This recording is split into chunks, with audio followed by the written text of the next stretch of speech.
À quelques pas de l'ancien quartier des Cuirassiers à Beach, sur un terrain appartenant aux militaires, se trouve une stèle au sommet d'une colline. La Société d'histoire et d'archéologie de Lorraine, section Pays de Beach, a travaillé sur un projet de réfection du site de la stèle des Prussiens pendant un an. L'opération s'est déroulée en partenariat avec la ville de Beach. Les services techniques ont engagé un changement des marches d'accès jusqu'à cette petite colline donnant sur cette stèle. Et les membres de la châle ont assuré un débroussaillage et puis ont coupé les arbres, permettant à présent l'accès depuis le chemin jusqu'à cette stèle. La plaque dorée a été rénovée car elle était totalement noircie par le temps. La stèle, elle, n'a pas bougé depuis son installation par le club vosgien en 1893.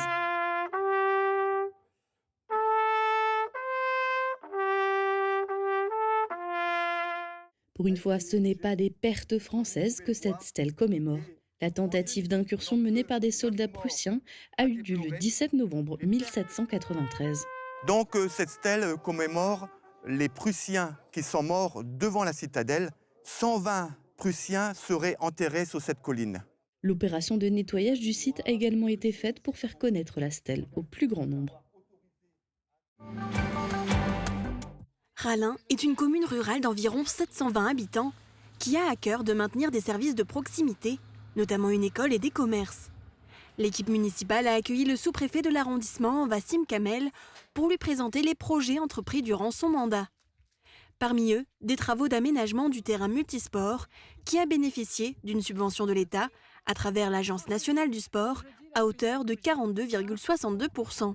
La présence du représentant de l'État a aussi permis d'échanger sur des problématiques rencontrées, notamment au niveau administratif, pour lancer des projets et obtenir des aides financières. Arrivée en poste en 2020 dans une mairie en travaux, l'équipe municipale découvrait alors le monde de la politique. Le sous-préfet leur a partagé ses conseils. Je les félicite encore, ils sont arrivés dans le contexte du Covid où malheureusement il n'y avait pas de formation aux nouveaux élus, aux nouvelles équipes qui sont montées. Et ce que j'ai proposé à Madame le maire et à ses équipes, c'est que là, ils s'appuient de manière systématique pour tous leurs questionnements sur le sous-préfet et ses équipes, qui sont un peu des outils qu'il faut utiliser. C'est la boîte à outils administrative pour des gens qui ne connaissent pas nécessairement les arcanes de l'administration. Beaucoup de discussions intéressantes. Ça peut être que constructif pour la suite, et encourageant. D'ici 8 mois, de nouveaux élus prendront leurs fonctions dans certaines communes de l'arrondissement à la suite des élections municipales. Eux aussi pourront alors contacter les services de la sous-préfecture pour les aider.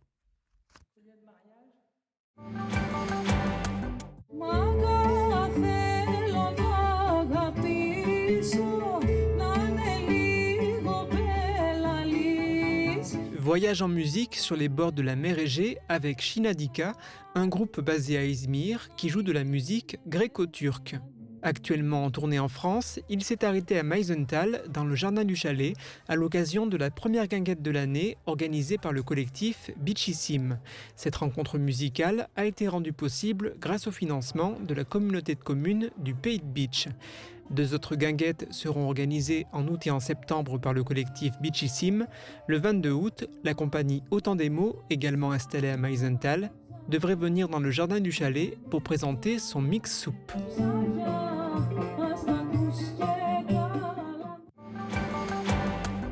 Nouvelle aventure pour Enes Saïn, le lion de la Blise, qui quitte le Sarreguemines FC. Il avait rejoint le club il y a 4 ans. Il a notamment marqué l'histoire du SFC en obtenant le titre de meilleur buteur de R1 lors de la saison 2023-2024, avec 41 réalisations et en aidant l'équipe à accéder à la Nationale 3. Il vient de signer un contrat professionnel dans une équipe de İskenderunspor en Turquie, une équipe qui évolue en D3. Un autre pilier du SFC, Mohamed Boutargui, a quant à lui prolongé à Sarreguemines, tout comme Stephenson Sessi ou encore Ayoub El Mansouri. L'équipe sera renforcée par l'arrivée de nombreuses nouvelles recrues. Protégez et mettez en lumière votre maison avec toutes les nuances de crépi proposées par Moderabitat. Radio Studio 1, 105.8, la radio qui pulse entre Beach et Sarreguemines. De la pop, du rock, des années 80 et une équipe qui vit la musique à fond. Radio Studio 1. Super U Rohrbach vous accompagne au quotidien et par tous les temps. Un déménagement en vue, louez nos véhicules jusqu'à 20 mètres cubes.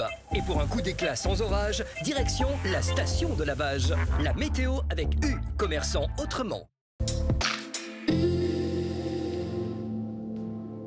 Bonjour tout le monde, pour demain, le ciel sera à nouveau très chargé. Des averses orageuses sont même attendues. Côté température, les minimales iront de 15 à 16 degrés et les maximales de 20 à 22 degrés. Demain, nous fêtons les Christines et il fera jour de 5h52 à 21h23. Passez tous encore une belle journée et à demain.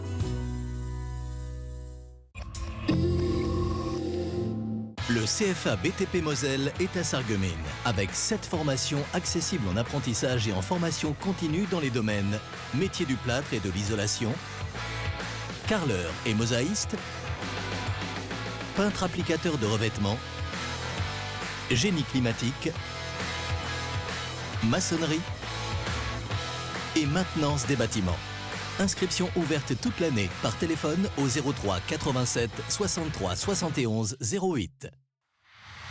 Le rayon fournil d'Intermarché Sarreguemines et Beach vous invite à une pause gourmande. Thym croustillant, croissant doré, tarte et gâteau du jour, chaque fournée embaume l'allée d'un parfum chaleureux. Et pour vos pauses déjeuner, une belle sélection de sandwichs frais, prêts à emporter. Du bon, du simple et toujours à prix juste.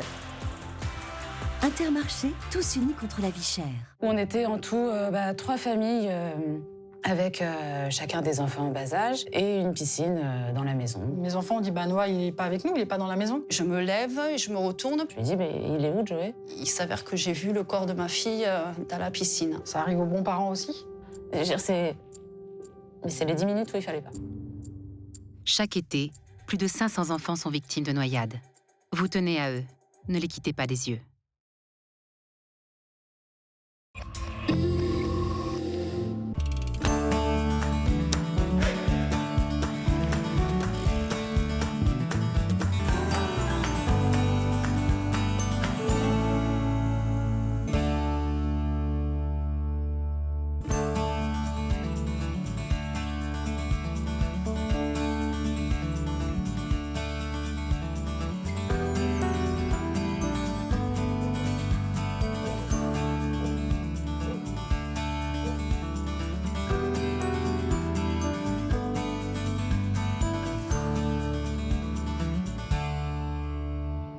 Hop là, c'est parti pour un nouvel épisode.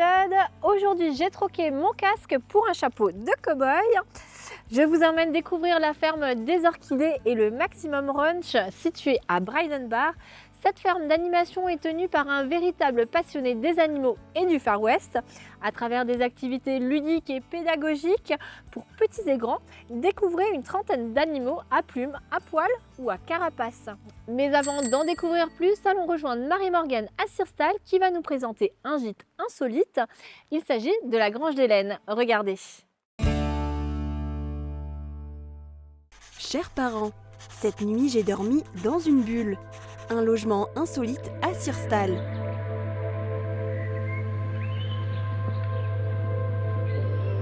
C'est ici, dans la maison familiale, que Patricia a créé la Grange d'Hélène, nommée en hommage à sa grand-mère qui vivait ici.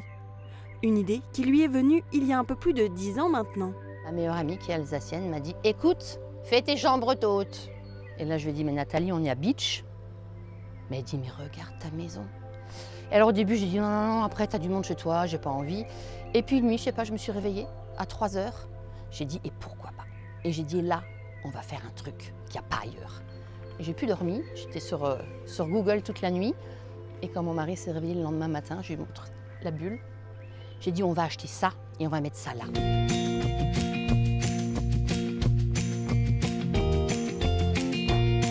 Après la bulle, Patricia a mis en place la chambre de verre, puis le dôme, son logement coup de cœur, en pleine vallée. Elle propose aussi des chambres à l'intérieur de sa maison. Patricia jongle aujourd'hui entre son activité professionnelle et la gestion de sa maison d'hôtes. On fait des très belles rencontres. Alors heureusement qu'il n'y en a pas trop parce que sinon émotionnellement c'est quand même compliqué. Là j'ai eu 2 couples ce week-end, un très jeune couple qui avait 25 ans et des gens qui avaient 60 ans. Et on va se revoir et on est devenus amis. C'était voilà. Et on va dire que 99% de mes clients, chaque fois qu'ils partent avec les yeux qui brillent, je me suis dit, ouais, t'as réussi. Et alors, ce qui est aussi génial, c'est qu'il y en a qui reviennent 2, 3, 4, 5, 6, 7 fois. Donc j'en ai qui arrivent, qui me disent « T'inquiète pas, je connais le code du portail, je sais où est ma chambre, je te fais bip quand je suis installée. Hein. » Voilà, c'est un peu une ambiance familiale chez nous. Hein, si c'est, voilà. La maison d'hôte comprend aussi une piscine et un espace détente. Et aujourd'hui, Patricia réfléchit déjà à son prochain projet de logement insolite.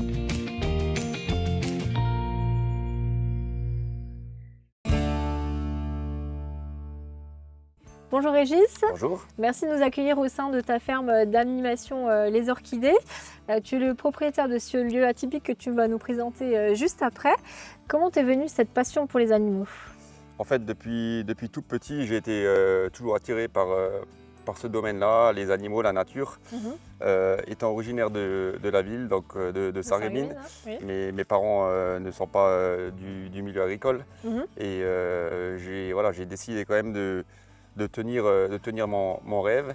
Et pour cela, j'ai décidé, une fois mes études terminées, de m'installer sur ce village qui est Brainbar. Et comment tu as trouvé le village Brainbar? C'était un lieu qui était vacant ou En fait, en recherchant une structure qui pouvait être avec ce que je recherchais et avec mes objectifs, je suis tombé sur ce lieu-là qui pour moi, dans ma tête, je savais ce que j'arrivais à en faire, quoi. Et tu l'as dit avant, tu es venu à la fin de tes études. Tu as fait des études en lien avec l'agriculture, justement? En fait, non, pas en lien avec l'agriculture, parce que automatiquement, je sais que voilà, pour se lancer dans l'agriculture, c'est très onéreux. Et il fallait que j'ai quand même une activité à côté qui me permette justement de créer ce lieu-là. Donc moi, j'ai fait une école de paysagiste. J'ai après ouvert mon entreprise de création d'aménagement paysagère qui me permettent justement de faire vivre ma passion et la création de cette ferme et par la suite du ranch, quoi. Ok. Et une question de tarot, pourquoi ce nom ferme des orchidées? En fait, parce que ma première vache, toujours mes deux passions, quoi, les fleurs et les animaux. En fait, ma première vache s'appelait Orchidée. Et puis, voilà, pourquoi cette nom-là. Ok, maintenant on le saura en loin. Maintenant qu'on a dressé un petit peu ton portrait, on va dresser le portrait de quelqu'un d'autre que Thibaut va nous présenter tout de suite.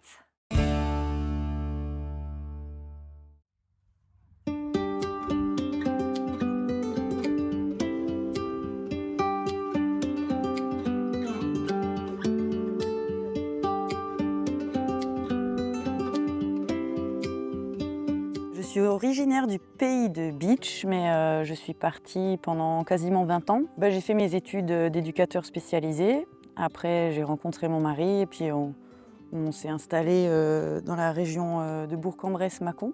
J'ai fait mes enfants, on avait une petite ferme, des petits animaux. Et c'est là que j'ai eu mon premier âne, puis mon deuxième, Jules, qui est toujours là. Et je suis revenue maintenant sur Petit-Réderchin depuis 8 ans. J'étais jeune, je voulais faire mon BAFA, j'étais animatrice en colonie de vacances en ferme pédagogique, aide animatrice, ce qui fait que je n'avais pas tout à fait la capacité de m'occuper des enfants vu que je n'avais pas mon BAFA. Par contre, j'étais en charge de m'occuper des animaux, des chèvres et de l'âne qu'il fallait ramener après la randonnée. Et c'est là que j'ai eu mon coup de cœur. Je raconte toujours cet épisode où je suis toute seule avec cet âne dans un petit village du Vercors. Et j'appelle ma maman d'une cabine téléphonique et c'était un peu atypique. Et puis elle entend cet âne qui hurle derrière moi et elle me dit « mais c'est tout toi ça, je fais toujours des choses originales ». Et voilà, et je ne pensais pas que quelques dizaines d'années après, je serais moi-même ânière et propriétaire de 5 ânes. Mais c'est vrai que ça me trottait toujours dans la tête de faire quelque chose pour que mes ânes profitent à d'autres. Pour que ce bien-être qu'on peut ressentir au contact de l'âne, d'autres puissent le ressentir. Il a fallu, plus de 10 ans jusqu'à ce que l'idée aboutisse. Et c'est après, une fois arrivé à Petit-Réderchin, avec mes 2 ânes que j'avais, on m'a sollicité pour faire un Saint-Nicolas. Et c'est là qu'il y a eu ce déclic, parce que quand j'ai vu les étoiles dans les yeux des enfants qui étaient au contact de l'âne, chaque enfant que j'ai mis sur le dos de l'âne, entre ceux qui peuvent ressentir de l'appréhension, de la peur, d'être fière. Et puis, papa, maman, regardez-moi. Là, je me suis dit vraiment, je veux faire ça. Je veux mettre au contact les animaux et les humains. Et faire quelque chose de cette matière-là. Et ça s'appelle la médiation animale en fait. Mais c'est ça ce qui est magique avec les ânes, c'est s'asseoir dans le pré avec eux, pas toujours faire quelque chose, juste s'asseoir, être avec eux et là il y a quelque chose qui se passe, toujours. Pour eux comme pour nous. Hein. Ce qui est super intéressant, c'est de marcher avec un âne. C'est une autre expérience de randonnée. T'as un rythme plus lent, tu prends le temps de regarder les choses, d'être attentif aussi à ce que lui il voit, pourquoi il s'arrête. Toutes ces années, j'ai milité pour expliquer aux gens déjà de ne surtout pas donner de pain aux ânes, ça peut être mortel pour eux, mais aussi que les gens sachent et comprennent que les ânes n'ont pas la même alimentation que les chevaux et qu'ils ont besoin d'une nourriture qui est relativement pauvre. Donc que les gens ne s'inquiètent pas s'ils voient mes ânes dans des endroits où il y a peu d'herbe. L'herbe est au contraire trop riche pour eux et s'ils sont à l'herbe tout le temps, c'est mauvais pour leur santé. Là, en ce moment, le principe qui m'est cher, c'est d'essayer d'être heureux. Et alors oui, il y a une phrase que j'aime bien qui m'est venue un jour. Est-ce qu'aujourd'hui, tu as fait quelque chose qui t'a permis de te sentir vivant? Ça, c'est un peu ma question de chaque jour.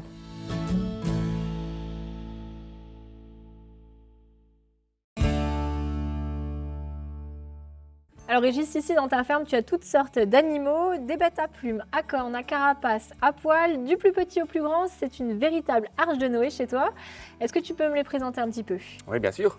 Donc là, vous avez des zébus nains. Donc en fait, on voit la caractéristique, c'est vraiment la bosse qui est représentée sur ces bovins-là. Là aussi, on retrouve tout ce que j'aime sur les couleurs des chevaux américains. Donc cette couleur qui est typique avec les points, on dit Appaloosa. D'accord. Donc à côté, on peut aussi voir justement une Paint Horse, qui est un cheval qui est habitué pour du tri de bétail. Donc là, on le voit en fait même sur son apparence. En fait, c'est comme ça que quand il baisse les oreilles qu'ils font pour quand on trie le bétail. Vous avez un poulain Appaloosa, on dit Appaloosa léopard avec la couleur de robe qu'il a. Donc c'est un poulain qui est né chez moi sur le ranch l'année dernière et qui va avoir 1 an. Et tu as encore toutes sortes d'animaux à d'autres endroits dispatchés. Bien sûr. Tu vas nous montrer ça. Hein? On va faire ça. Alors là, on a encore d'autres animaux. Est-ce que tu peux me les présenter également? Ouais, donc là, comme j'ai dit, maintenant j'ai vraiment tout recentré la partie parc animalier sur l'arrière de la ferme et sur l'arrière du ranch aussi parce que là on traverse exactement toute la partie aussi d'accueil et le saloon. Donc là, on arrive où on peut apercevoir des lamas, des poneys miniatures. En continuant, on peut voir des cochons laineux qui sont aussi, qui ont une particularité. J'allais dire, on n'a pas l'habitude de voir des cochons poilus en fait. Non, ils ont une particularité, on appelle ça laineux, mais ce n'est pas de la laine, mais c'est justement cette particularité qu'ils ont. Par rapport au cochon traditionnel qui lui est vraiment sans poil quoi. Et c'est des cochons qui proviennent d'où alors? C'est austro-hongrois, donc il y en a très peu en France. En fait, on en retrouve beaucoup en Suisse, qui eux travaillent plus sur la qualité gustative des produits. D'accord. Et par contre, c'est une race de cochons qui sont vraiment très recherchés chez certains restaurateurs qui font de la viande un peu d'exception. D'accord, parce que c'est la première fois que j'en vois. Hein, donc là, on est maintenant avec les rongeurs. Hein? Oui, exactement. Donc, ils ont tous des petits noms d'ailleurs. Ouais, en fait, 95% des animaux, pour ne pas dire 100% pour les poissons, ont des noms. Beaucoup ont été donnés justement lors de goûters d'anniversaire ou, par les enfants, ou quand il y avait des comités d'entreprise, quand il y avait une naissance. Donc on faisait toujours un petit jeu et ça permettait de donner un nom à la fin de leur visite. Donc en fait c'est sympa, il y a vraiment après une multitude de prénoms qui est assez atypique. Donc on voit très bien quand il y a des goûters d'anniversaire d'enfants ou quand il y a des goûters d'anniversaire d'adultes, les noms sont souvent pas les mêmes. Et puis là on a aussi un lapin atypique, il est albinos. Voilà, c'est un albinos, en plus il a que 4 mois, c'est un géant des Flandres.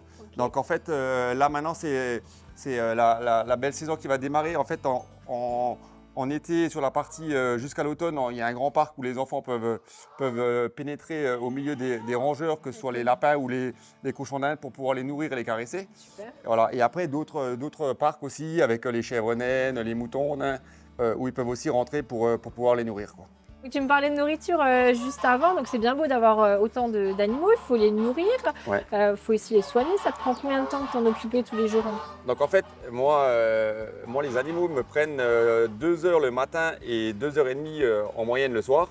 Bien sûr, si j'ai pas d'animaux qui est malade, parce que ça, c'est jamais compté dedans, mais avec autant d'animaux et de variétés, il peut toujours y avoir des soins à prodiguer sur un animal. Et justement, au niveau avec le vétérinaire, tu dois avoir une relation privilégiée, non? Oui, donc mon vétérinaire sanitaire est situé sur Sarreguemines. Donc c'est la clinique des faïenceries sur Sarreguemines. Donc voilà, c'est celui qui suit mon élevage. Et quand j'ai des soucis sur mes animaux, à qui je fais appel, quoi. Ok. Et chaque animal a sa propre façon de communiquer aussi. Est-ce qu'ils s'entendent bien tous ensemble? Tous ensemble, il y a des animaux que je peux automatiquement pas mélanger avec d'autres, parce que j'ai énormément de variétés et que voilà, il y a des variétés d'animaux qui ne pourront pas être mélangées. Justement, comme le furet que je porte, je ne vais pas pouvoir le mettre avec certains rongeurs ou avec des oiseaux exotiques, parce que ça sera sa nourriture. Donc en fait, c'est sûr que chaque animal a ses propres enclos et sa propre nourriture, parce que ça aussi, c'est carnivore. Il y en a qui vont être frugivores, il y en a qui vont manger de l'herbe, d'autres de la viande, qui vont être carnivores. Donc en fait, voilà, chaque animal aura sa propre alimentation, quoi. Ok. Et toi, comment est-ce que tu leur parles à tes animaux? En français ou en plate? En fait, chaque animal a ça dépend aussi des types d'animaux. Après, souvent la langue allemande est réputée parce que c'est une langue qui est pour l'animal qui est plus réceptive. C'est direct. Voilà. Et pour certains animaux, ils vont être plus réceptifs. Mais après, je veux dire, il n'y a pas vraiment de miracle sur ça. Je veux dire, après, c'est comme on est avec les animaux, rien que la mimique ou des fois juste siffler. Et les animaux, ils viennent vers vous, quoi. Chez nous, justement, on parle le plate. Du moins, on essaye. Regardez. Lebe gesund und reich, wir haben uns Knoch, Kron. Est-ce que vous avez une idée de ce que ça peut vouloir dire? Non, pas du tout. Est-ce que vous arrivez à lire ça? Lebe gesund und reich, wie arm und Kron. Kron, qu'est-ce que c'est? Kron. Et qu'est-ce que ça peut vouloir dire, ça? Lebe gesund. Moi, je parle le Lebe gesund und reich. Wie arm und Kron. Et alors en français, ça donnerait quoi? Qu'est-ce que ça Kron? Je ne sais vraiment pas. Et le reste, ça veut dire quoi? Je préfère être en bonne santé que être riche et... attendez. Un riche, oui. Je préfère être en bonne santé et ne pas être riche, voilà. Ça veut dire ça. Mieux vaut être bien portant et riche que pauvre. Pauvre et malade. Ja, en effet, oui. Lieber gesund und reich, ne? Wie arm und... Lieber gesund und reich, wie arm und krank. Krank. Krank, c'est niche. Krank. Et alors, qu'est-ce que ça veut dire? Bon, on est tout le temps malade.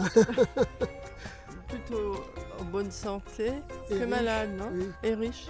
Voilà, mieux vaut être riche et bien portant que pauvre et malade. Lieber gesund und reich, wie arm und krank. Et qu'est-ce que ça veut dire? Plutôt en bonne santé et riche que pauvre et malade. Bravo!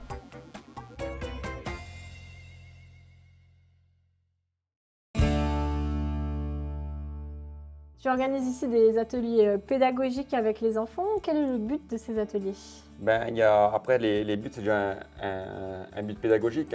Pour que quand ils repartent d'ici, c'est en ayant appris quelque chose, que ce soit bénéfique pour eux. Donc en fait, en fonction de l'âge des enfants, c'est sûr qu'on va travailler sur différents ateliers. On s'adapte aussi par rapport aux âges, par rapport aussi, si c'est des personnes, maintenant si c'est des centres aérés, ça va être des ateliers mais qui sont plus ludiques, plus basés sur le jeu. Donc en fait c'est pareil, c'est par rapport aux différents groupes qui vont venir en visite, où on va proposer différents panels d'ateliers. Et on dit souvent en rigolant que les enfants des villes ne savent pas différencier une chèvre d'un mouton. Est-ce que tu as remarqué ça? Bien sûr, après il y en a même qui font la différence rien qu'avec mes cochons, qui croient que c'est des moutons. Okay. Alors, bien sûr, ils sont poilus, mais ils ont quand même la tête d'un cochon. Donc voilà, c'est toujours un peu, on va dire, souriant, mais bon, c'est un peu un sourire jaune quand même, quoi. Parce que avec les années à venir, j'espère que voilà, on redeviendra à pas mal d'enfants qui ressentent faire une différence entre un mouton, une chèvre ou un cochon, quoi. Parce qu'on va en voir de moins en moins. Je pense qu'avec les années à venir, toutes les petites fermes vont être menées à disparaître. Et nous, dans le temps, qu'est-ce qu'on faisait quand on avait chacun dans notre famille un grand-parent qui avait un peu d'animaux, et c'était chez nous une coutume d'aller le week-end caresser les animaux, et tout ça, ça se perd, quoi.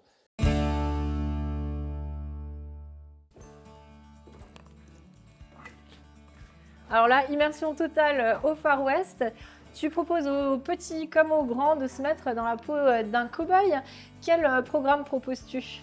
En fait, ici, c'est multiple et varié. Donc, en fait, on peut y passer une journée détente, on peut y faire des goûters d'anniversaire. C'est prévu pour les comités d'entreprise, les centres aérés, après pour des groupes aussi médicalisés, pour des médiations animales. En fait, c'est des clubs de country qui veulent venir une journée pour leur journée de fin d'année ou pour la période estivale. Donc, en fait, c'est vraiment varié. Et puis, j'essaye de m'adapter à toutes les propositions qui me sont proposées, quoi. D'accord. Et la déco, on le voit, elle a vraiment une place importante chez toi. C'est toi qui as réalisé tout ça? En fait, voilà, moi je suis passionné depuis maintenant plus d'une vingtaine d'années, voire depuis que je suis tout petit, par les grands espaces et par cette culture américaine. Et en fait, ça a toujours été un rêve pour moi de créer un parc animalier avec cette ambiance qui m'est très chère, quoi. Et donc en fait j'ai démarré maintenant depuis que je suis installé sur le site, ça fait maintenant 20 ans, cette élaboration, et la partie vraiment ranch, on va dire ça fait maintenant 6 ans qu'elle se construit de jour en jour, quoi. Et tu as des magnifiques peintures au mur aussi. Qui est-ce qui a réalisé ça? Donc ça c'est un ami à moi qui est un artiste, quoi, hein, parce que voilà, il est aussi passionné par ce qu'il fait, et voilà, il a réalisé toutes ses peintures sur le ranch, quoi. C'est très réussi en tout cas. Je te propose maintenant de sortir un petit peu de cet univers parce qu'on va s'intéresser à toute autre chose. C'est la croix du Holec, la plus emblématique parmi la trentaine de croix et de calvaires que compte la commune de Kalhausen. Regardez. Petit morceau d'histoire, monument du patrimoine, les calvaires et croix de chemin de Kalhausen sont une trentaine à ponctuer les rues et les champs de la commune. Chacune a son histoire et mérite qu'on s'arrête un moment. On pourrait l'appeler la survivante. Parmi les 25 croix recensées sur le banc de Kalhausen, elle est la doyenne. C'est une croix de dévotion datée de 1741. On l'appelle la croix du Holec. C'est le nom de l'endroit où elle se trouve, rue des Jardins. Un monument en grès d'une hauteur de 2,50 m, et pourtant, alors que les révolutionnaires abattaient toutes les croix de chemin du pays de façon systématique, elle n'a pas été touchée. Il semblerait qu'une épaisse broussaille l'aurait cachée aux yeux des profanateurs pour l'amener jusqu'à nous. De la broussaille, elle n'en connaîtra plus.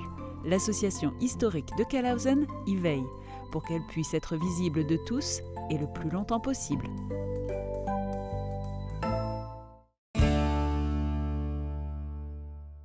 Tu as une activité annexe également, tu fais de l'élevage notamment de chiens-loups de Tchécoslovaquie.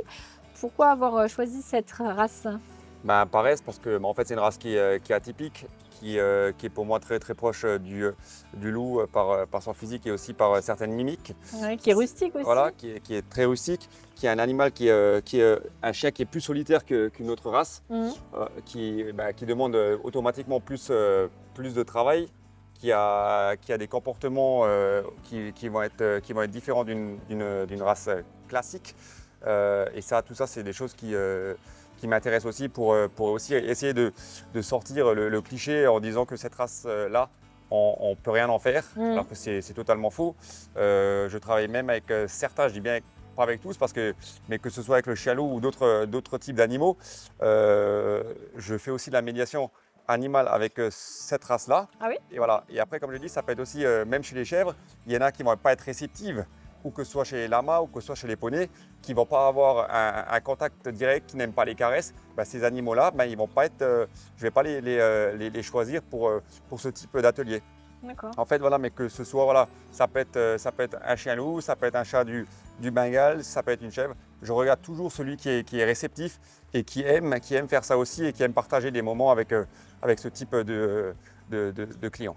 Justement, tu aimes un petit peu les races sauvages, hein, tu en as parlé avant avec les chats du Bengale, justement, Ouais. et tu les proposes à la vente aussi, alors? Avant, je faisais une partie élevage. Maintenant, je ne la fais plus parce que, en fait, comme maintenant j'accueille de plus en plus de public, je ne peux pas être...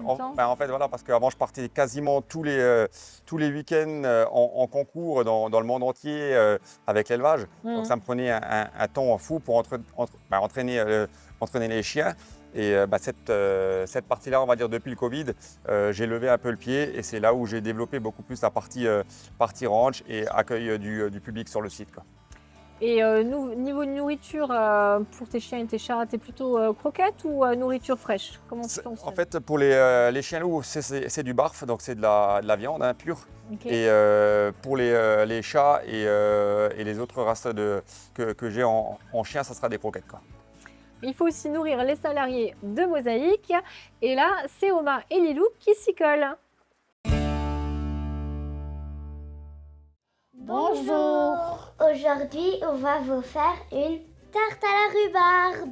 Nous avons besoin d'une pâte feuilletée, de la crème, un bon kilo pour de la rhubarbe, 2 œufs, 4 à 5 cuillères de sucre et du pudding.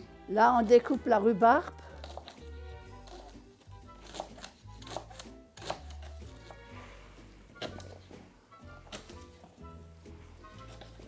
On va mettre la pâte sur la tôle.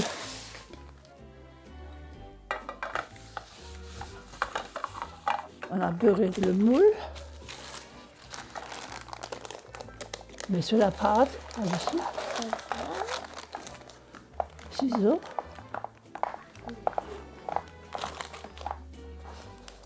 Est-ce qu'après, on va faire des trous avec la fourchette? Oui. Ah. Allez, coupe.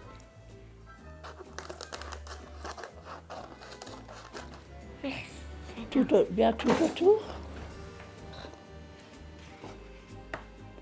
Maintenant, je vais d'abord mélanger le sucre avec le pudding.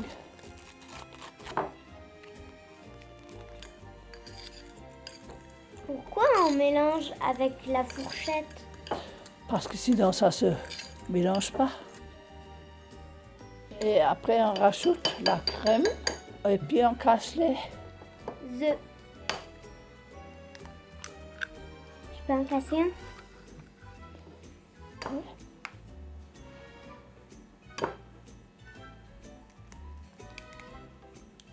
Voilà. Et puis on va bien remuer avec le batteur.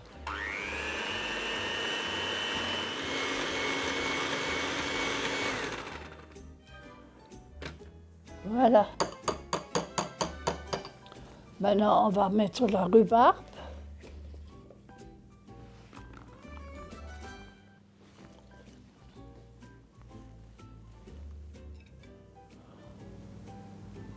Bah dis donc, la pâte, elle est jaune comme l'œuf.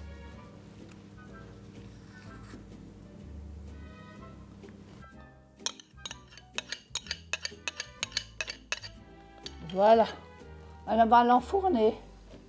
On va mettre à 210 degrés pendant 40 minutes.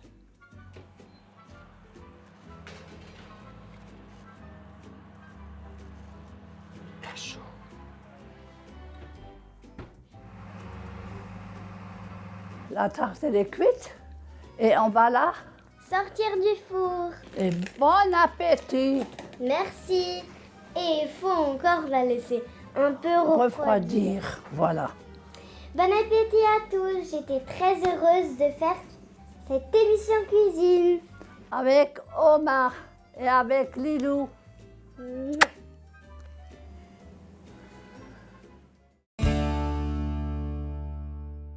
Alors on va revenir maintenant sur un événement tragique qui a eu lieu le 17 mai dernier. Comment ça s'est passé ce jour-là? En fait, comme chaque matin, en fait, je viens ici et puis je m'occupe des animaux. Donc souvent, bien sûr, on a des conditions climatiques avec des journées de pluie.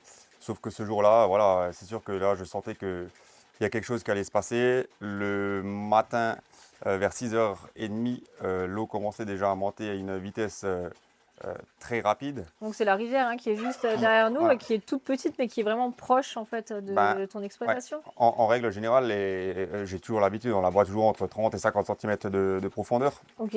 Donc là, le matin, elle est montée déjà à une vitesse très rapide, donc 1,50 m, 2 mètres. Voilà ce qui a été déjà vu depuis que je suis là, depuis 20 ans.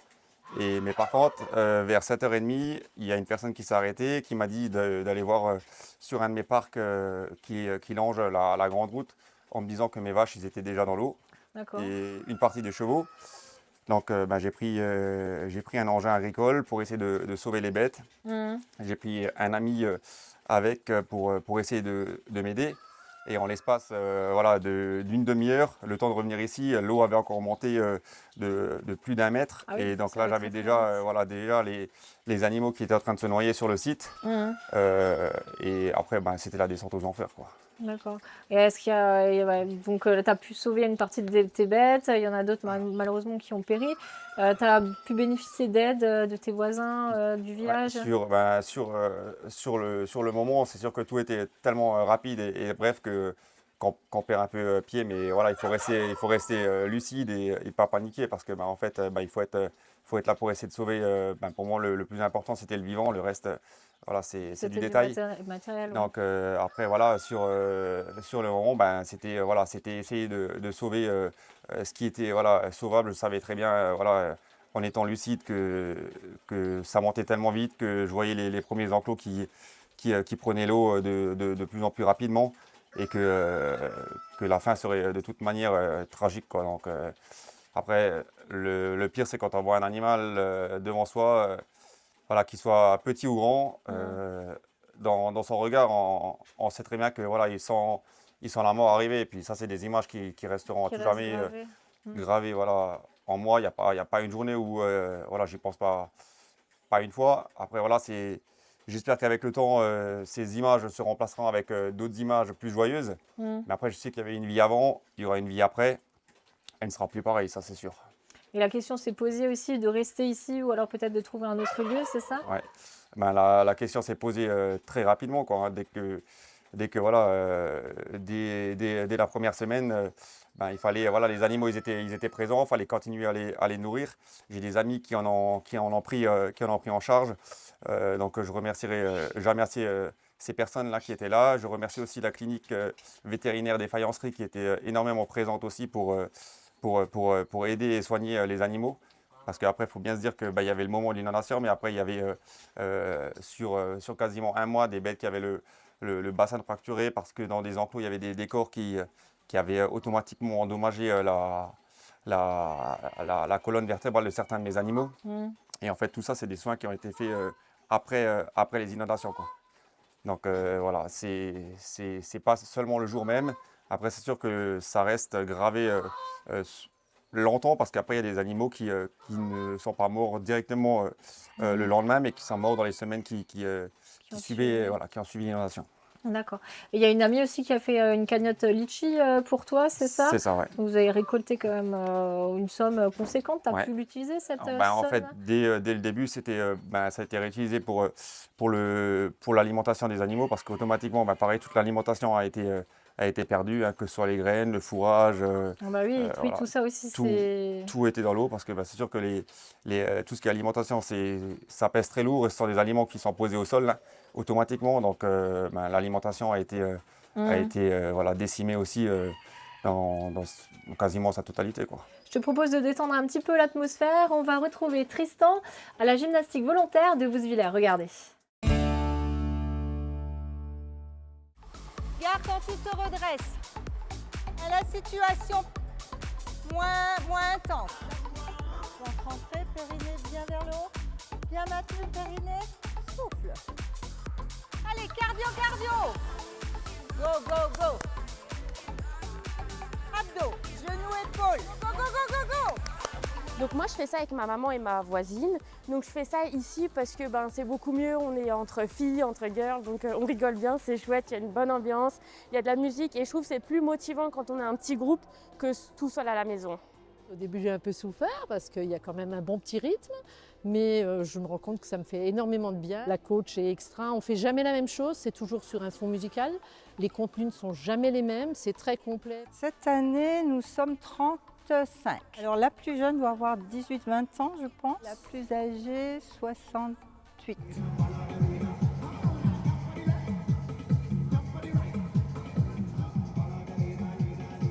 Fléchis bien les jambes et souffle. Alors une séance très importante de s'échauffer, 5-10 minutes au moins. Oui, les abdos bien sûr, du gainage avant tout, le renforcement musculaire, donc ça c'est éventuellement surtout au sol. On a également des séances avec du pilates. Et voilà, donc c'est un ensemble de petites séquences de 10 minutes, un quart d'heure de renforcement cardio au sol, au mur, à voir quoi. Mais on essaie de contenter tout le monde. Genou, épaule, pas genou, poitrine. Genou, épaule.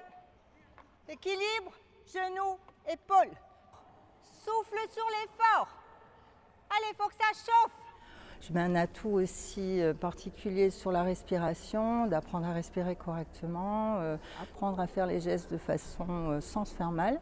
Donc ça, c'est très important. Voilà. Donc la gymnastique volontaire est surtout axée sur ce genre de choses, quoi.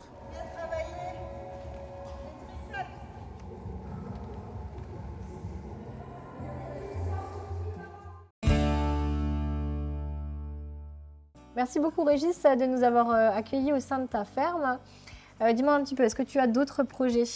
Donc j'ai encore un projet qui va être le gîte américain sur le site aussi, où les personnes qui voudront prolonger leur visite ou leur animation sur le site peuvent se reposer sur place. Okay. Donc ça sera un gîte pareil qui sera dédié vraiment à la culture et à ma passion pour l'Amérique et le Texas. Ouais. Donc chaque chambre sera vraiment sera différente, mais toujours sous un registre vraiment western, avec un salon pareil, très, très atypique, une salle de jeu, un extérieur qui pourront profiter aussi, mais avec des jeux américains. Et donc voilà, rester vraiment sur ce cadre-là et sur la même trajectoire. C'est un super projet, bonne continuation alors. Merci beaucoup. Et puis je te dis peut-être à bientôt. Ouais, avec plaisir. De mon côté, je vous dis à la semaine prochaine pour de nouvelles aventures. Et hop là!